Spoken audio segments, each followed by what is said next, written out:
Salam əziz izləyicilərim. Bugün 14 noyabr Dünya Diabet Günü kimi tanınır, bilinir və bunun da səbəbi ilk insulini kəşf edən alimin doğum tarixi bu gündə olduğuna görədir. Biz ümumiyyətlə ölkəmizdə diabet, prediabetik xəstələrimiz çox yayılıbdır və bundan necə qorunmaq lazımdır və biz necə bilə bilərik ki, biz artıq prediabet və ya diabet mərhələsindəyik.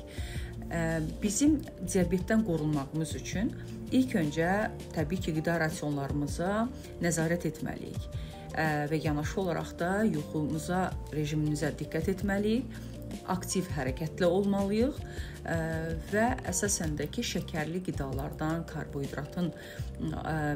karbohidratdan az bir miqdar qəbul etməliyik. Bəs biz necə bilə bilərik ki, biz artıq prediabet mərhələsindəyik. Çox zaman bununla bilinir ki, insulin direnci səviyyəsinin yüksəlməsi və ya D vitamini aşağı enməsi, bu yorğunluqla və yaxud da boyun və dirsək nahiyədə qaralmalarla yanaşı olaraq da sanki çəkim çoxalırmış kimi bu kimi hallar artıq burada siqnallar ola bilər.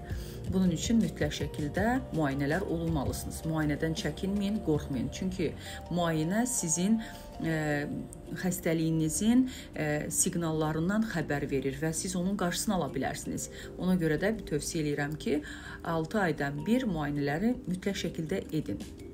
Bəs diabet siqnalları hansılardır? Bunlar əsasən gecə yuxuya sidiyə oyanmaq və yaxud da aşırı su tələbatı, yanaşı olaraq yorğunluq, kimi problemlər, ağızda quruluq və sair aşırı dərəcədə arıqlama, çəki itkisi. Aşırı çəki itkisi, bunlar artıq sizə siqnallar verir ki, mən diabet ola bilərəm.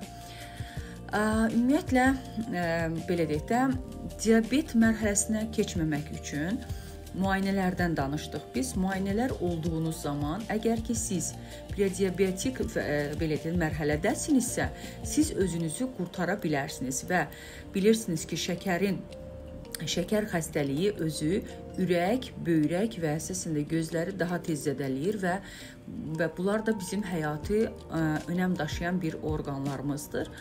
Bu səbəbdən də hər birinizə tövsiyə edirəm ki, birinci növbədə 6 aydan bir müayinələrinizdən keçin.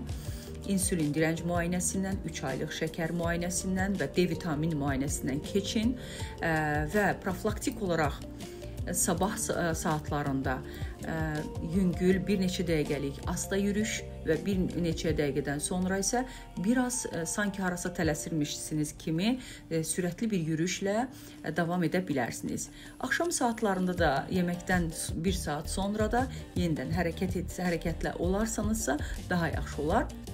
Və bu müayinələr nəticəsində əgər bu cür təhlükələr varsa, mütləq şəkildə həkimə müraciət etməlisiniz.